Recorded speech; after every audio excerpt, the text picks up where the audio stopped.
안녕하세요. 사연에 빠지다의 DJ 민영입니다. 오늘 사연은요, 마치 드라마에 나올 법한 그런 사연인데요. 시댁 식구들이 대학을 나오지 못했다고 무시하고 따돌리는 등 못되게 굴었다고 해요. 하지만 그런 시댁 식구들에게 통쾌하게 복수를 할 수 있었다고 하는데요. 오늘 사연자님의 반전 사연, 어떤 내용일지 궁금하시죠? 지금 바로 시작해 볼게요.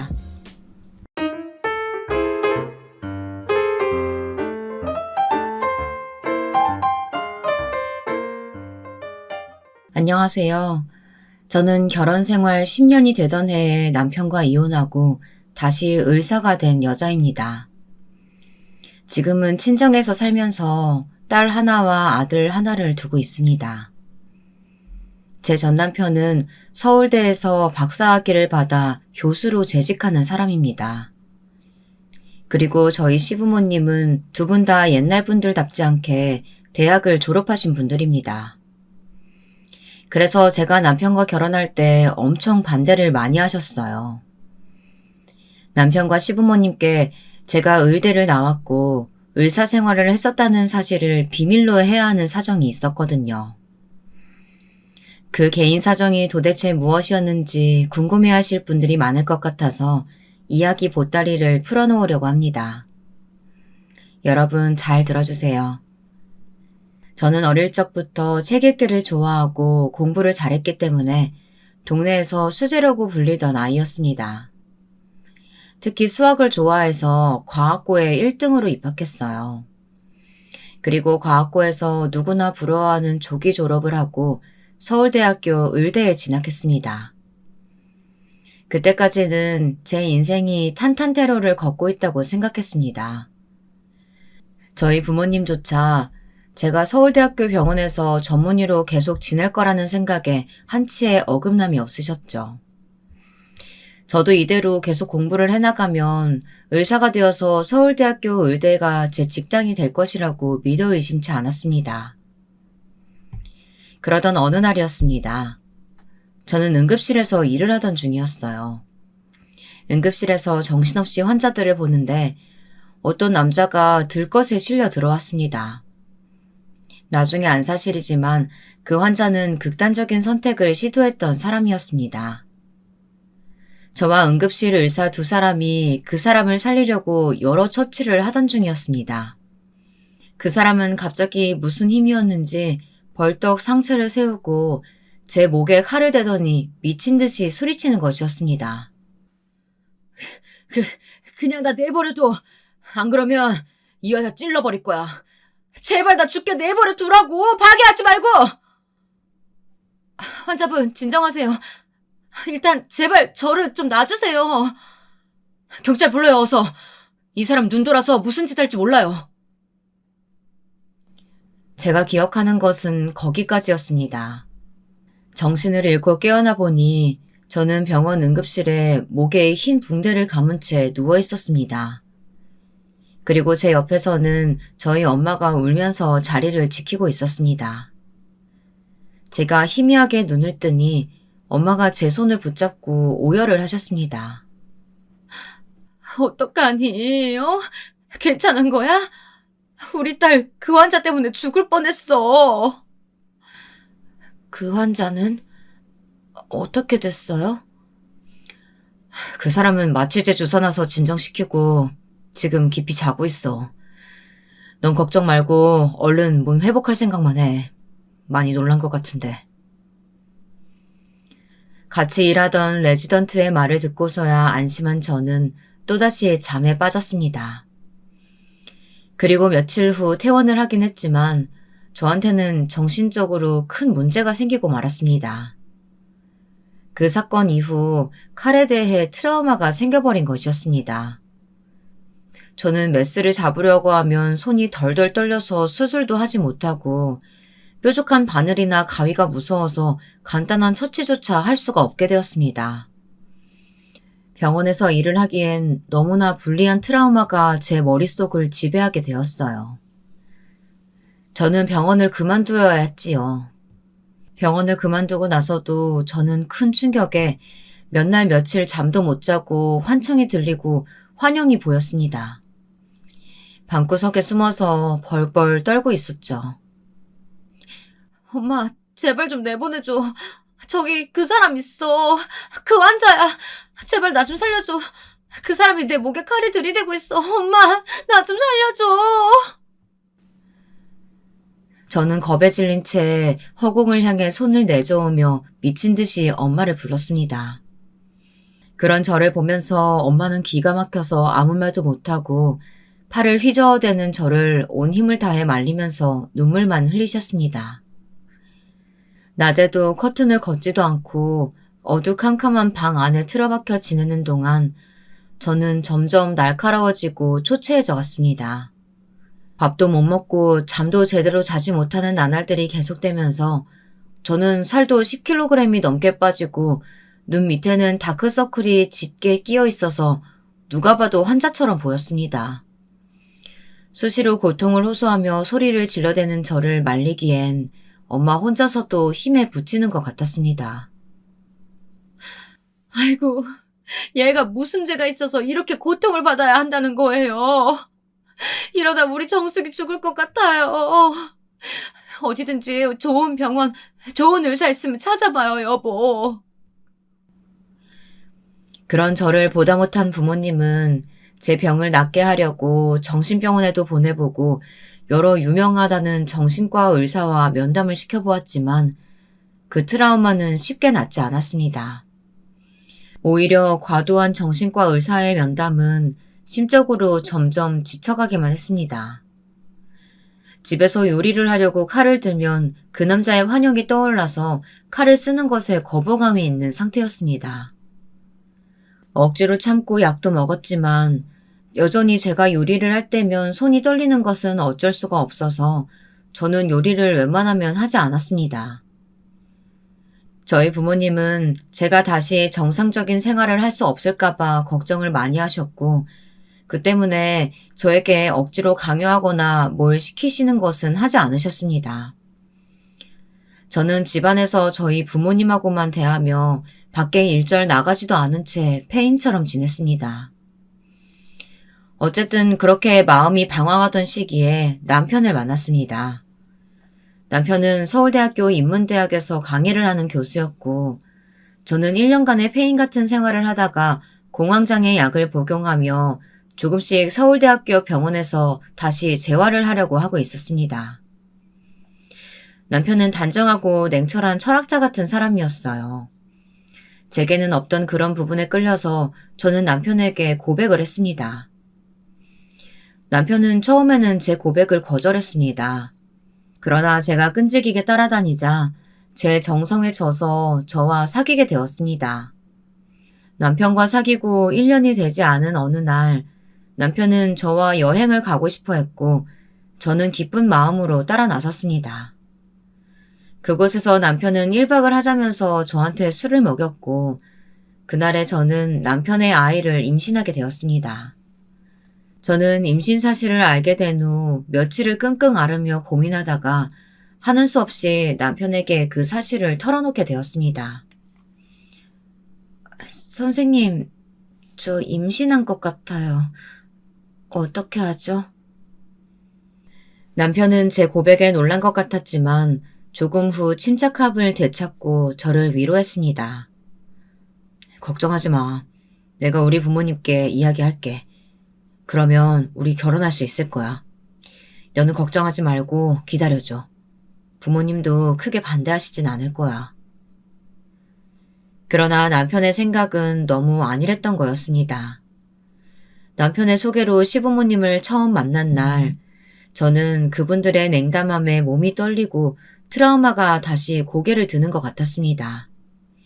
저는 시부모님이 최종 학력을 물어보셨을 때 정신병원 입원과 의사였던 시절의 트라우마를 말하고 싶지 않아서 고등학교만 졸업했다고 이야기했습니다.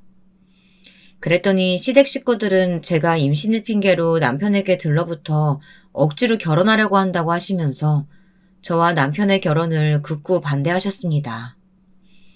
게다가 시어머니는 제 뱃속 아이가 정말 아들의 아이인 것은 맞느냐면서 저에게 모욕과 수모를 주는 말도 서슴지 않으셨습니다. 그러나 남편은 어떻게든 저와 뱃속의 아이를 책임지겠다고 하며 시부모님을 설득했습니다. 그때는 남편이 제 인생을 구원한 사람처럼 멋져 보이고 든든한 사람으로 보였습니다. 정말이지 제가 눈이 어떻게 되었나 봐요. 남편은 시부모님의 극한 반대에도 제 편에 서서 저와 결혼을 강하게 밀어붙였습니다. 저는 이 사람도 제 아이도 책임지는 사람이 되어야 한다고 생각합니다. 어머님, 아버님이 왜 반대하시는지는 알고 있습니다. 하지만 이 사람도 대학은 졸업 못했을 뿐이지 머리는 좋은 사람이에요. 그러니까 너무 반대만 하시지 마시고 다시 생각해 주세요.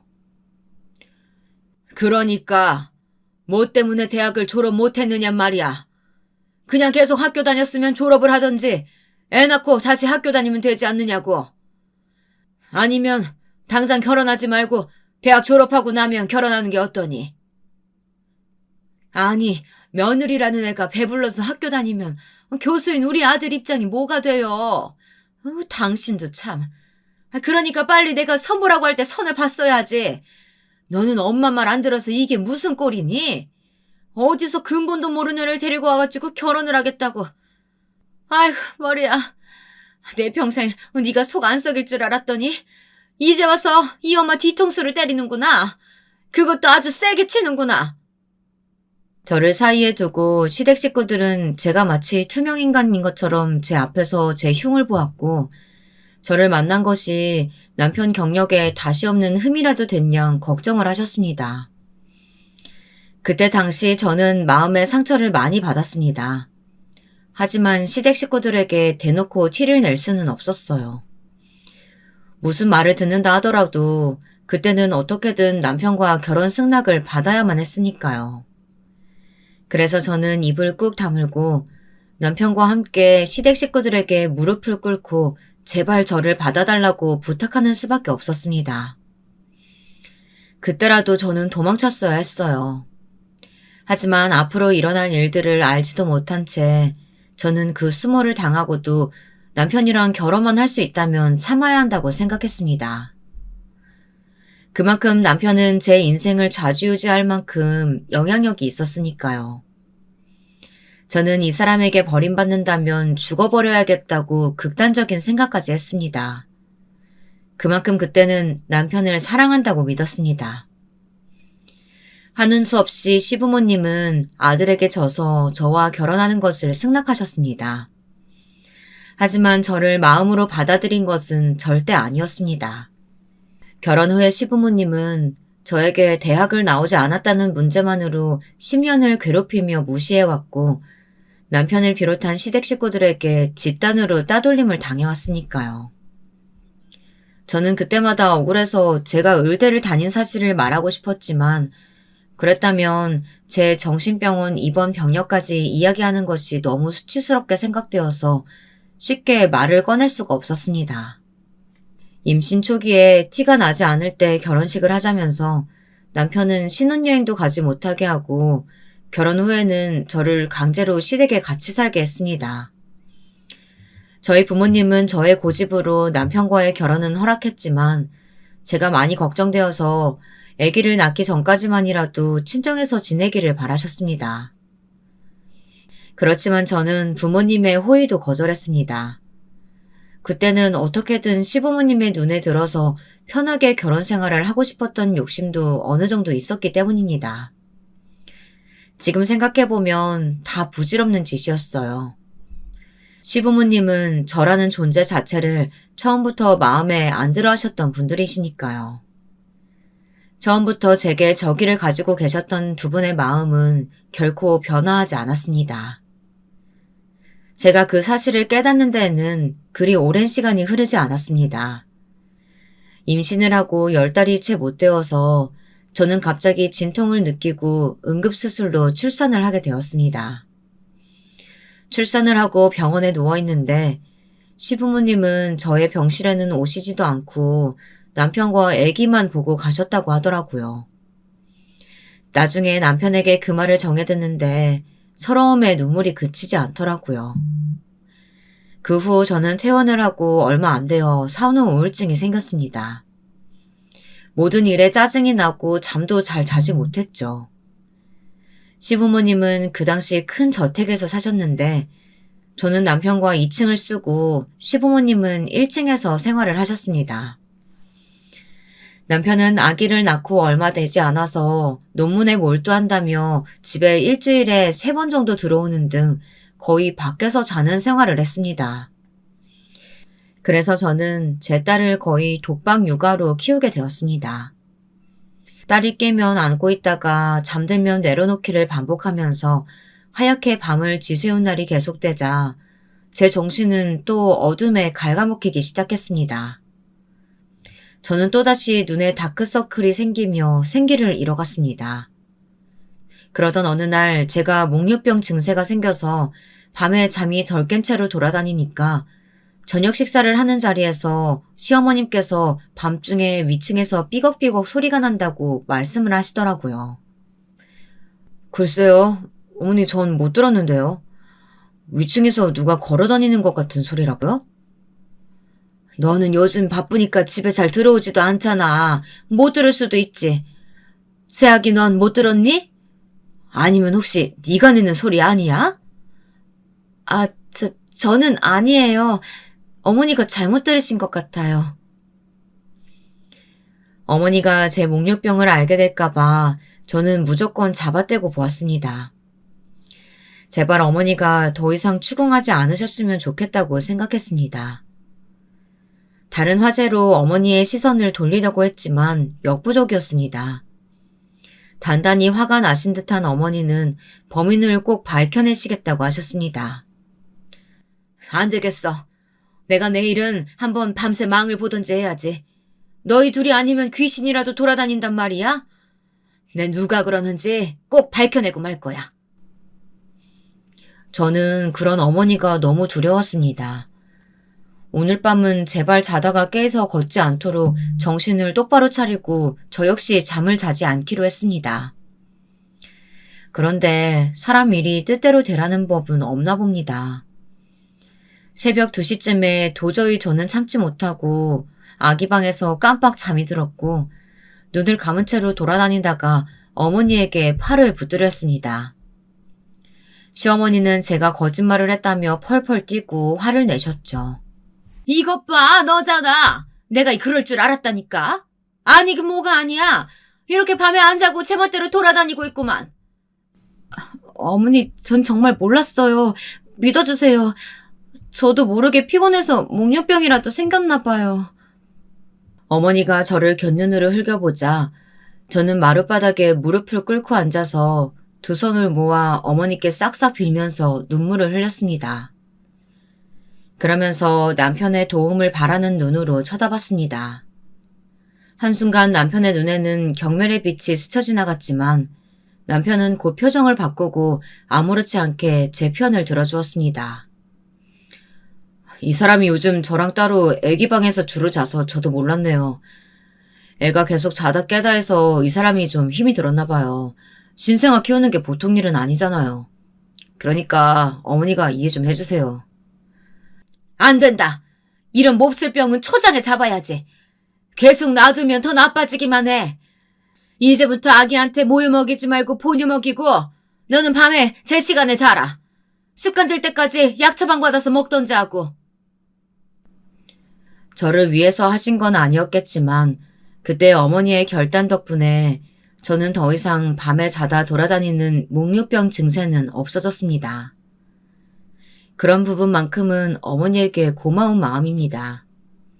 남편 역시 그때는 좀 쎄한 마음을 지울 수 없기는 했어도 제 편을 들어주어서 고마운 마음뿐이었습니다. 하지만 시부모님들뿐 아니라 남편의 여동생 역시 제가 대학을 졸업 못했다는 것 때문에 저를 깔보고 함부로 대하는 면들은 10년이 되는 결혼 생활 내내 지속되었습니다. 남편의 여동생은 변호사인데 서울대 법대를 수석으로 졸업한 인재였습니다. 남매가 둘 다 서울대를 졸업했으니 시부모님의 자식들에 대한 자부심은 굉장했던 것이 이해가 될 정도였습니다. 남편의 여동생은 제가 결혼한 지 5년 후에 결혼을 했는데 시누이의 시댁에서 아들이 변호사 며느리를 데리고 왔다면서 아무 일도 안 하고 시어머니가 해주는 밥 먹고 잘 쉬다 온다고 하면서 저에게 은근히 자랑질을 하는 것이었습니다. 그러면서 꼭 자기 친정에 오면 온갖 심부름은 다 저한테 시키는 것이었습니다. 그러면서 저를 위아래로 쳐다보는 우리 시누이는 정말 얄미운 여자였어요. 언니, 나 식혜 먹고 싶은데 좀 떠다 줄래요? 우리 시어머니는 제가 해달라는 건 다 해주시거든요. 아가씨, 여긴 아가씨 시댁이 아니에요. 그리고 난 아가씨 하녀가 아니고요. 그냥 본인이 갖다 먹어요. 아니, 뭐 그게 힘든 일이라고 그걸 안 해주니? 냉장고에 있는 거 꺼내서 따라주면 되는 거지. 우리 딸이 어릴 때부터 집안일을 해본 적이 없어. 그러니까 네가 식혜 좀 따다 줘라. 그것 봐요. 얌전히 우리 엄마가 시키는 대로 했으면 잔소리 들을 일 없잖아. 언니는 가만 보면 한번 내 말을 꼬아들어서 더 몸이 힘들게 되는 거예요. 다음부터는 그냥 알아서 좀 해줘. 시어머니의 강압적인 명령에 저는 정말 싫었지만 시누이의 시중까지 들어야 했습니다. 옆에서 말리는 시누이가 더 밉다고 우리 시누이 역시 저를 깔보고 막대했습니다. 그렇게 시댁 식구들에게 당하고 사는 저를 보면서 제 딸은 저를 안쓰럽게 생각하고 있었나 봐요. 우리 딸이 10살이 되던 해에 저는 명절에 친정에 남편과 아이와 함께 와 있었습니다. 남편은 친구를 만나러 나갔었고 저는 제 딸을 데리고 방에 앉아서 어릴 적 앨범을 보고 있었습니다. 제 방에는 제가 결혼하기 전에 물건들이 그대로 변하지 않고 놓여 있었어요.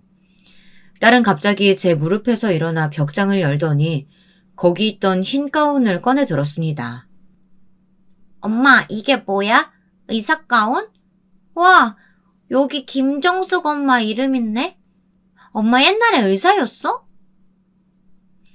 딸은 제가 인턴 시절에 입었던 가운을 꺼내 들고 신기해하면서 자기 몸에 걸쳐 입어보았습니다. 그리고 거울에 자기 모습을 비춰보면서 자랑을 하는 것이었습니다. 그런 딸의 모습을 보고 있자니 눈물이 하염없이 나서 견딜 수가 없었습니다. 엄마, 나 어때? 정말 의사 같아? 나도 커서 의사 되고 싶어. 엄마처럼 아픈 사람들 낫게 해주는 의사 되면 엄마가 날 더 자랑스러워할 것 같아. 그래, 우리 딸 의사 가운 너무 잘 어울리네. 엄마가 못다한 꿈 이루어주면 엄마는 우리 가영이한테 너무 고마울 것 같아. 응? 엄마, 왜 울어? 이 의사 가운이 그렇게 슬픈 물건이야? 미안해. 내가 괜히 꺼내서 엄마 슬픈 생각나서 그런가 보다. 다시 넣어놓자. 어? 미안. 제가 우는 것을 보더니 딸이 당황해서 가운을 도로 있던 곳에 넣어버렸습니다. 그리고는 제 어깨를 안아 위로를 해주는 것이었습니다.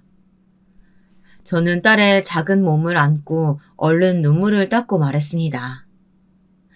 여기 엄마 의사 가운 있는 건 너랑 나만의 비밀로 하자. 알겠지? 친할아버지나 할머니한테 말하지 마. 알았지? 제가 그런 말을 하는 것이 이해가 안 되었는지 딸은 의아한 얼굴로 말했습니다. 엄마가 의사였다는 건 자랑스러운 일이잖아. 그런데 왜 비밀로 해야 돼? 나 말하고 싶어질 것 같은데. 친구들한테 자랑도 하고 싶고 할머니한테도 말하고 싶어. 엄마 무시하지 말라고. 할머니도 엄마 의사였다는 거 알면 다시는 무시하는 말 못하실 거야. 그건 안 돼. 의사였을 때 엄마가 잊고 싶은 것들이 있었어. 그래서 의사였던 시절이 행복하지 않았기 때문에 그래. 그러니까 아빠나 친할머니한테 절대로 말하지 마. 알았지? 딸은 그제야 고개를 끄덕였습니다. 하지만 얼굴은 여전히 영문을 모르는 듯한 표정을 짓고 있었습니다. 저는 그 아이가 뭔가 더 물어보기 전에 딸을 데리고 급히 방을 나왔습니다. 제가 이 집에서 10년간 당했던 무시와 조롱을 어떻게 하면 한 번에 깨트릴 수 있을지 그런 시원한 한 방이 필요했습니다. 신혼 시절부터 시부모님은 잊을만 하면 저에게 말씀하시곤 했습니다. 이제라도 다시 대학 수학 능력 시험을 보라고요. 고졸 며느리가 어디 가서 말하기도 창피하다는 이유 때문이었죠. 시어머니는 대학 동기들과 가장 길게 만남을 유지해오고 계셨습니다. 1년에 한 번씩 동창회에 나갔을 때마다 다들 며느리들을 자랑하느라 다른 친구들은 침이 마르는데 시어머니 본인은 거기에 낄 수 없다는 것이 그 이유였습니다. 예, 내 친구들 며느리들은 다들 대학은 최소한 나왔더라. 그리고 유학 가서 미국 명문대 나온 애들도 있더라. 그런데 그런 얘기 할 때마다 내가 창피해서 살 수가 없어. 그러니까 집에서 공부라도 해서 수능 봐라 얘. 뒷바라지 해줄 테니까. 어머니, 이제 와서 무슨 공부를 해요. 저 이제 공부에 미련 같은 거 없어요. 그냥 우리 딸 아들 잘 키우고 남편 뒷바라지만 잘하면 되지 않을까요? 아니야. 그래도 졸업장은 하나 있어야지. 아무리 고등학교가 명문이면 뭐해. 그래도 대학 졸업장이 진짜지. 어디 가서 최종학력 고졸이라고 하면 다들 얼마나 널 무시하겠어? 그리고 네 남편하고 딸한테도 떳떳하게 살아야지. 안 그러니? 네 딸 가영이도 이제 다 컸는데 엄마가 고졸이라고 얘기 들어봐라. 나중에 엄마는 왜 대학 졸업도 못했느냐고 물어보지 않겠느냐고. 그리고 생각해보면 우리 아들한테도 민폐지 뭐. 교수 와이프가 고졸 출신이라고 하면 누가 믿겠니? 내 아들이랑 조금이라도 수준 맞으려면 대학 졸업장은 필수로 있어야 돼. 시어머니는 오히려 어머니나 아버님이 그런 저를 무시하고 막대하고 계시는 것은 생각도 안 하시고 그렇게 사람 마음에 비수를 꽂는 말씀을 잘도 하시는 것이었습니다. 저는 그런 시어머니의 막말을 듣고 있자니 점점 화가 나서 저도 모르게 어머니께 말대꾸를 하고 말았습니다. 어머니, 오히려 어머니가 저를 더 무시하고 막대하시는 것 같아요. 다른 사람들은 저한테 그렇게 막말하지도 않고 제가 고졸인지 대졸인지 그런 거 신경조차 안 써요. 오직 어머니 아버님만 저한테 학력이 어떠니 대학을 못 나왔느냐 하면서 그러면서 스트레스 주시잖아요. 저 앞으로 그런 말 집안에서 안 듣고 살고 싶어요. 저 이 집에서 10년 동안 살면서 정말 미쳐버릴 것 같은데 계속 참고 살고 있었어요. 그런 줄 아시면 제발 배려 좀 해주세요, 어머니. 뭐라고? 아니, 너는 시어머니한테 막말하는 거니, 지금? 내가 널 언제 무시했다고 그래? 그래. 백보양보해서 내가 너한테 대학 못 나왔다고 뭐라고 하기는 했다 쳐. 네가 그렇게 말귀 못 알아듣는 배움 짧은 아이였어도 내가 그랬을까? 그래도 네가 고등학교 때까지는 공부도 잘했고 머리 좋은 애였다는 걸 알아서 아까워서 그런 거야. 네 지식이 아까워서 그 시어머니가 그런 소리 좀 한 거 가지고 그것도 이해 못하고 말댔구나 하고. 행여나 네 딸이 그런 네 못돼먹은 행동 보고 본받기라도 하면 어떡하려고 그러니? 아이고, 애들 앞에선 찬물도 하나 제대로 못 마신다고 하더니 내가 네 딸 배울까봐 뭐 이런 소리도 더 못하겠다. 그러자 자기 방에서 공부하고 있는 줄 알았던 딸이 저와 시어머니의 말다툼 소리를 듣고 뛰쳐나왔습니다. 딸은 할머니에게 씩씩거리면서 소리를 쳤습니다. 제가 꼭 비밀로 해달라고 한 그 말을 말이에요. 저는 심장이 튀어나올 만큼 놀랐습니다. 할머니, 우리 엄마한테 무슨 말 하시는 거예요? 우리 엄마 서울대학교 다니던 의사였어요. 사실대로 알지도 못하시는 건 할머니라고요. 할머니야말로 우리 엄마한테 막말하지 마시라고요. 저는 딸의 폭탄 선언에 얼른 달려가서 딸의 입을 막고 그만하라고 눈짓을 했습니다. 시어머니는 제 딸의 말에 눈을 휘둥그렇게 떴습니다. 그리고 저를 노려보면서 말씀하셨습니다. 아니 너 애한테 거짓말까지 했니? 아무리 네 학력이 컴플렉스라고 해도 그렇지 믿을 만한 말을 거짓말로 해야 속아 넘어가지. 네 딸은 뭐 어떻게 속일 수 있어도 이 시어머니까지 속일 생각을 하다니 깜찍한 것도 정도가 있지. 저는 속으로 안도의 한숨을 쉬었습니다. 어머니에게 거짓말을 한다는 오해를 받는 게 차라리 낫다고 생각했으니까요. 하지만 제 딸은 억울해서 못 견디겠다는 듯이 입을 막고 있던 제 손을 떼어내더니 절대로 말하지 말라고 다짐까지 받아놓았던 그 비밀을 소리치고 말았습니다. 엄마 왜 그래? 왜 그렇게 당하고 살아? 사실은 아니잖아. 엄마 흰 의사가운 있는 거 나 엄마 방에서 다 봤어. 그런데 왜 친할머니한테 말하지 말라고 하는 거냐고. 저는 얼른 딸을 데리고 안방으로 들어가서 혼을 내기 시작했습니다. 저와의 약속을 상기시키며 딸을 엄하게 입단속시켰습니다. 가영아, 엄마하고 약속했잖아. 그런데 왜 할머니 앞에서 그런 말을 해? 할머니가 아시면 엄마 또 야단 맞아. 거짓말한다고 매도당하고. 그런 거 다 봤으면서 왜 하지 말라고 했던 말을 해? 그러자 딸이 갑자기 울음을 터뜨리는 것이었습니다. 그러면서 엄마가 할머니에게 무시당하는 것이 마음에 걸려 견딜 수가 없다고, 그럴 때마다 제가 불쌍했었다고 털어놓는 겁니다.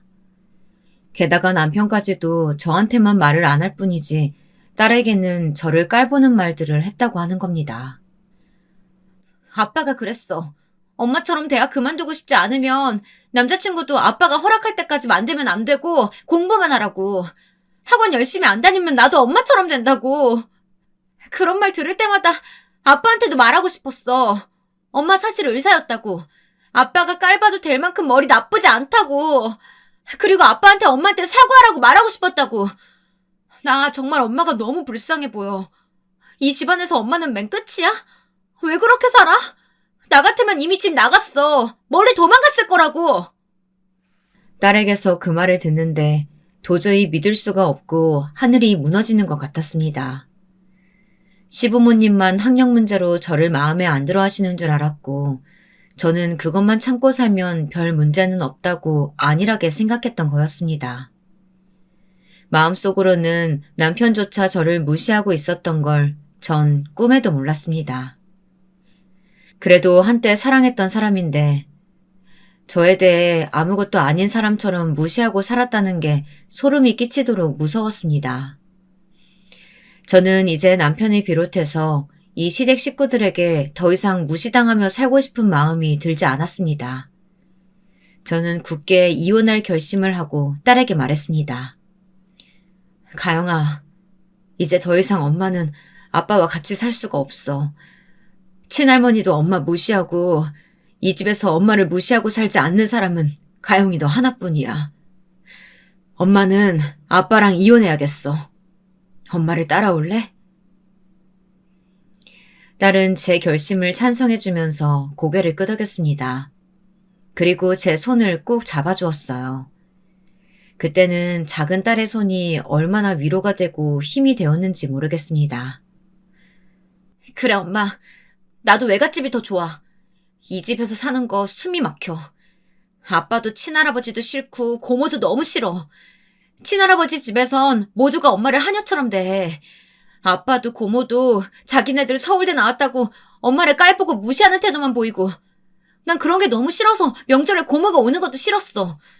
할머니가 고모 앞에서 엄마 야단칠 때마다 얼마나 슬펐는 줄 알아?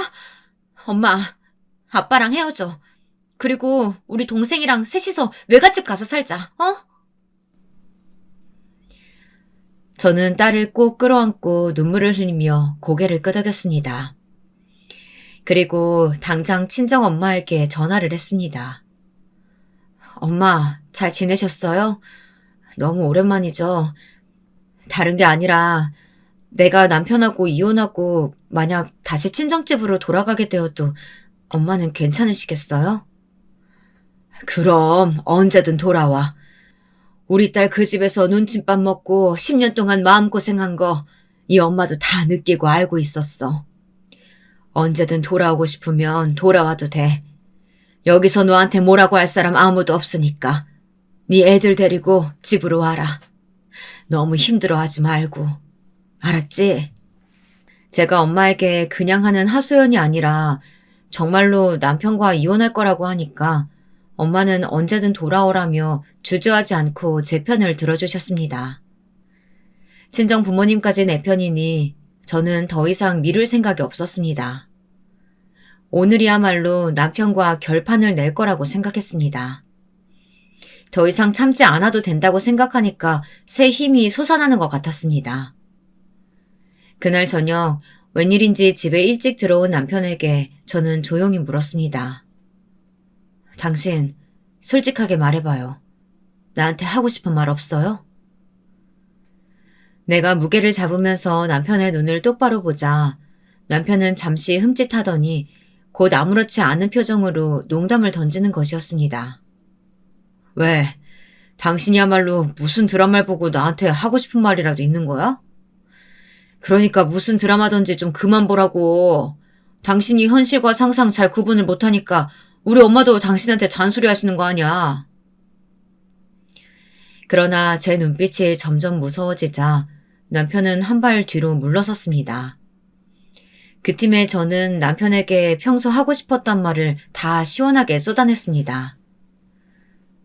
당신, 내가 대학 졸업장 없다고 우리 딸한테 내 흉 본 거 맞아?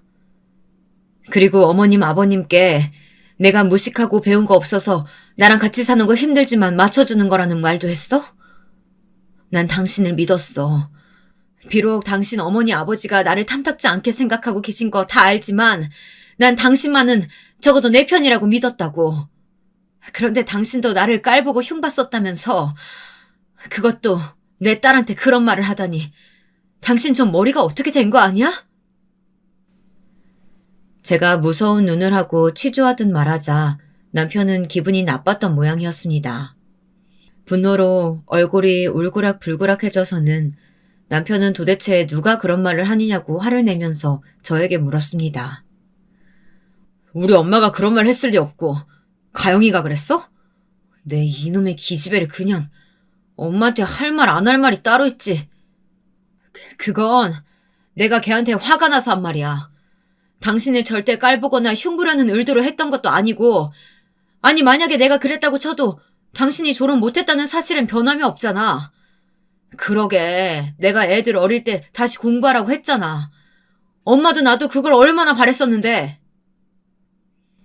되려 저에게 큰 소리를 치면서 뻔뻔하게 나오는 남편에게 저는 크게 실망했습니다. 그래서 저도 저절로 남편에게 목소리가 크게 나오더군요. 당신한테 이야기하기에는 너무 못나 보이고 내 자신이 초라해져서 그런 거였어. 어머님이 나한테 막말하시고 무시하시고 그런 말들 그냥 참아 넘겼어. 그렇게 10년을 살았어. 이젠 더 이상 그렇게 못 살겠어. 우리 가영이가 나보고 불쌍하대. 엄마 불쌍해서 못 살겠대. 그리고 나한테 이혼하려고 말해준 것도 가영이야. 우리 딸이 말해주지 않았으면 난 당신을 좋은 남편으로 오해하고 고마워하면서 살 뻔했잖아. 그건 생각만 해도 끔찍하다. 이젠 나도 내 트라우마 좀 극복하고 당신 집안에서 벗어나서 내가 하고 싶은 일 하면서 살 생각이야. 그러니까 당신도 이제 그만 나랑 이혼해줘. 기다려, 거기서! 어딜 간다는 거야? 돌아오지 못해? 저는 남편이 항변하는 말 그 어떤 것도 들리지 않았습니다. 마지막으로 그 말을 남기고 딸과 아들을 데리고 친정으로 짐을 싸서 돌아왔습니다. 그리고 다시는 시댁에 돌아가지 않았습니다. 제가 돌아오니 저희 부모님이 눈물을 흘리면서 저를 따뜻하게 맞아주었습니다. 제가 울면서 엄마에게 안기자 친정엄마는 한참 동안 제 등을 쓸어주시면서 상심한 저를 위로하셨습니다. 내가 너 결혼할 때부터 마음이 조마조마했는데 그 집에서 그렇게 푸대접받으면서 살았다는 말을 들으니까 얼마나 속이 상했는지 몰라. 잘 왔다 정수가. 이제는 정말 열심히 공부해서 다시 대학병원 의사로 살자.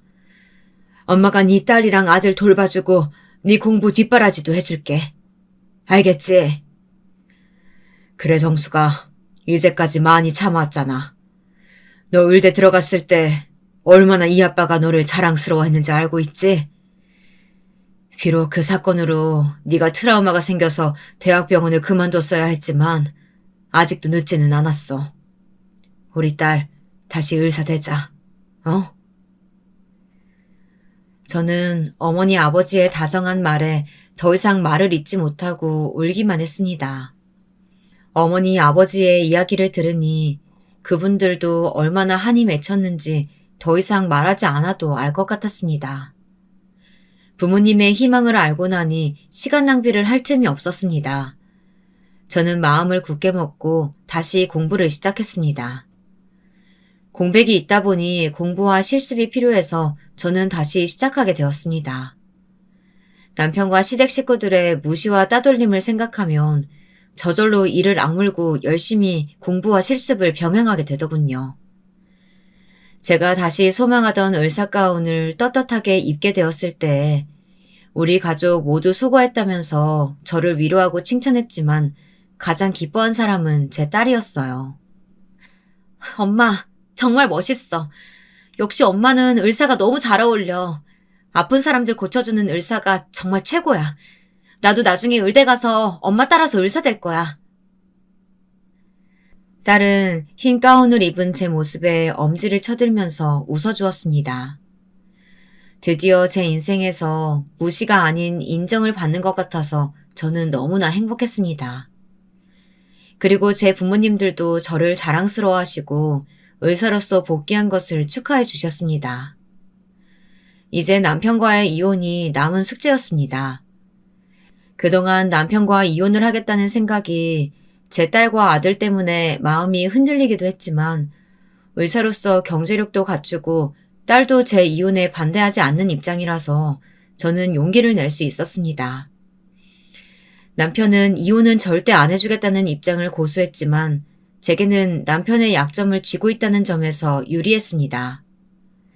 요즘 들어 하는 드라마 닥터 차정숙 속에 나오는 주인공이 저와 비슷한 경우를 겪고 있는 것을 보고 저도 모르게 주먹이 꽉 쥐어지더라고요. 시댁에서 여주인공을 하녀처럼 부려먹고 다른 사람들은 다 버는 대로 쓰는데 여주인공은 혼자서 이리 뛰고 저리 뛰고 알뜰하게 절약하고 사는 것을 보고 있자니 예전의 제 모습과 너무나 겹치더라고요. 저희 시댁 식구들은 제가 다시 의사생활을 시작한 초기에 한번 저희 집에 찾아온 적이 있습니다. 드라마 닥터 차정숙을 보고 저는 옛 기억이 생각나서 친정에서 의사 가운을 꺼내 입었던 그날 우리 시어머니가 쳐들어오셨던 것입니다. 그런 제 모습을 보시고 놀라서 뒤로 낮아빠지던 시어머니의 얼굴이 아직도 눈에 선합니다. 그날만큼 통쾌했던 날이 제 인생에 없었던 것 같아요. 네가 지금 진짜 의대에 다녔었다는 거니? 그런데 그 이야기는 왜 안 하고 살았어? 진작에 말을 했어야지. 제가 어머님께 그런 말을 한들 뭐가 달라졌을 것 같아요? 학벌 지상주의에 찌들어 있는 어머님 아버님에게 어필이나 하려고 의대 들어간 것도 아니고요. 이제는 애들도 커서 시간도 많이 생겼고 제 친정어머니 아버지가 원하시니까 다시 의사로 복귀한 겁니다. 그리고 그 사람이랑은 헤어질 거고요. 제 단호한 마지막 말을 듣고 시어머니는 더 흥분해서 제게 삿대질까지 해가면서 소리치셨습니다. 험악하게 눈을 부라리며 달려드는 시어머니를 제게서 몸으로 맞고 계셨던 건 다름 아닌 저의 친정엄마였습니다. 아니 너는 우리가 너를 받아준 은혜를 원수로 갚니? 지금 와서 왜 이혼을 하겠다는 거야? 나도 내 며느리 의사라고 동창들한테 자랑거리가 생겼는데 지금 와서 이혼하겠다는 이유가 뭐니? 그 이혼 이 시어머니가 허락할 것 같아? 밑도 끝도 없는 이혼이라니 우리 집에선 용납 못한다.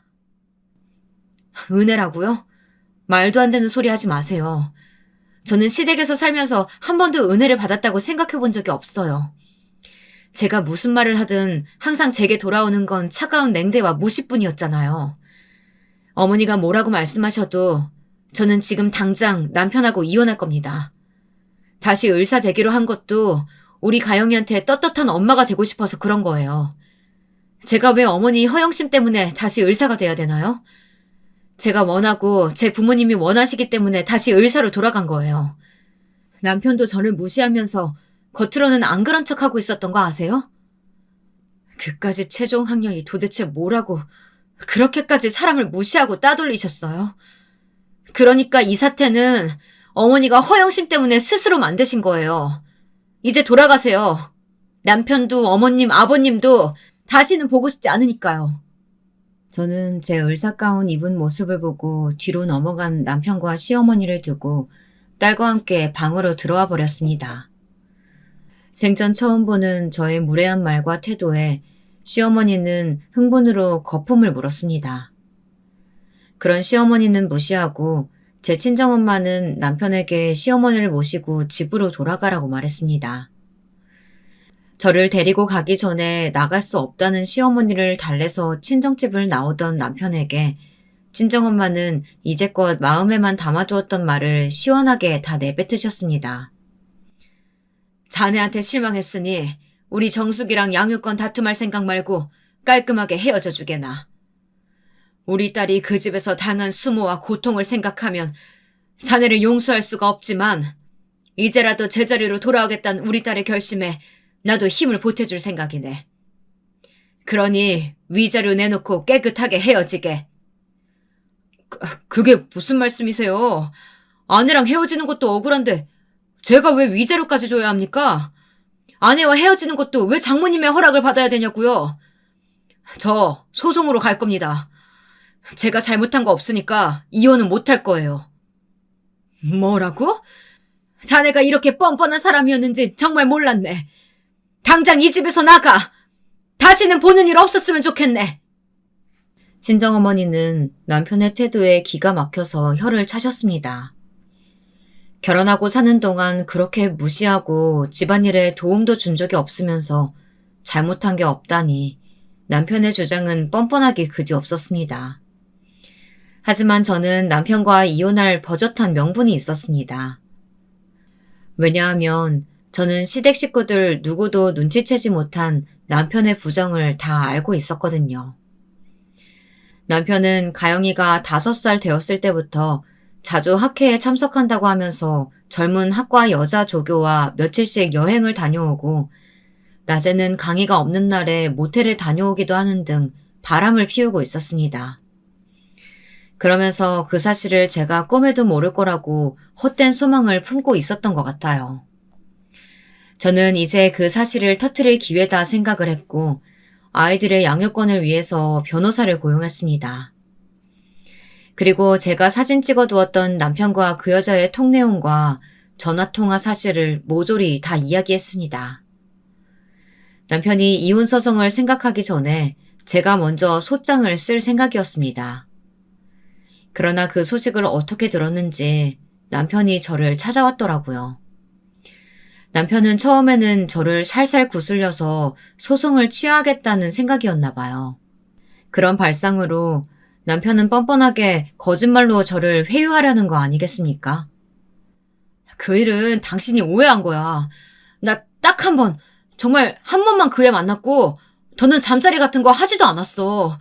그러니까 소송은 취하해줬으면 좋겠어. 여러분, 생각을 한번 해보세요. 제가 계속되는 남편의 바람을 어떤 마음으로 숨겨주고 있었는지 그 사람은 짐작이나 했겠어요. 저는 이 순간만 기다려온 사람이었거든요. 저는 남편의 얼굴에 대고 조용히 으르렁거리듯 말했습니다. 나 그 여자 만났어. 당신 교수실에서. 언제부터였는지도 알아.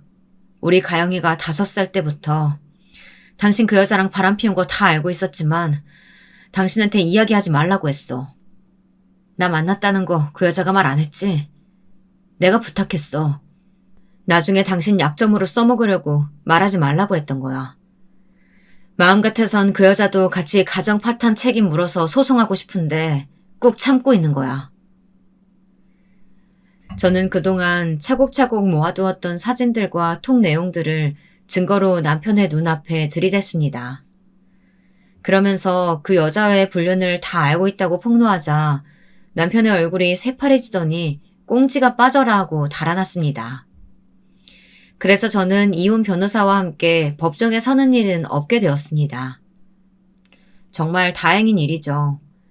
남편은 꼼짝없이 양육권을 저에게 넘기고 제가 달라던 위자료도 어떻게 했는지 모르지만 3억을 마련해 주었습니다. 자기가 학과 조교랑 바람 피우는 사실이 시부모님의 귀에 들어가는 것만은 어떻게든 막고 싶었나 보더라고요.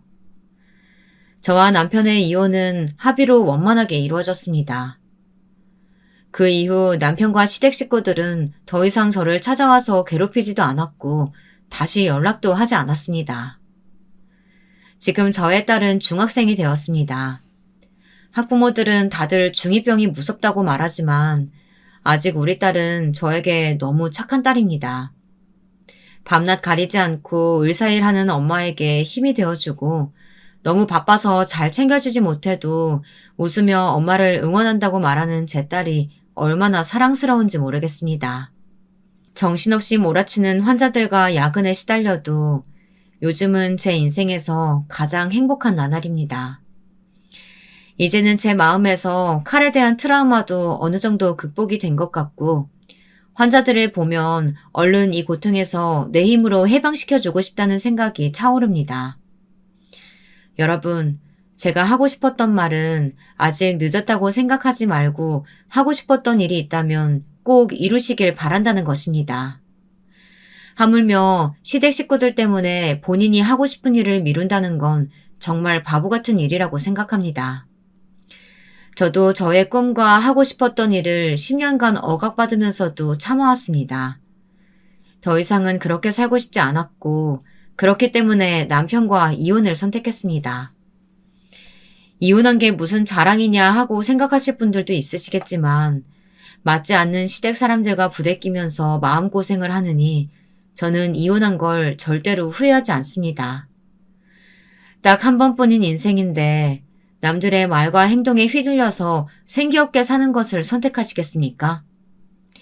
여러분 같으면 어떻게 하시겠어요? 그럴 필요는 없다고 생각합니다. 부당한 대우를 받으면서까지 남의 눈치 볼 일은 아니라는 겁니다. 개인의 정신건강에도 더 좋지 않고요.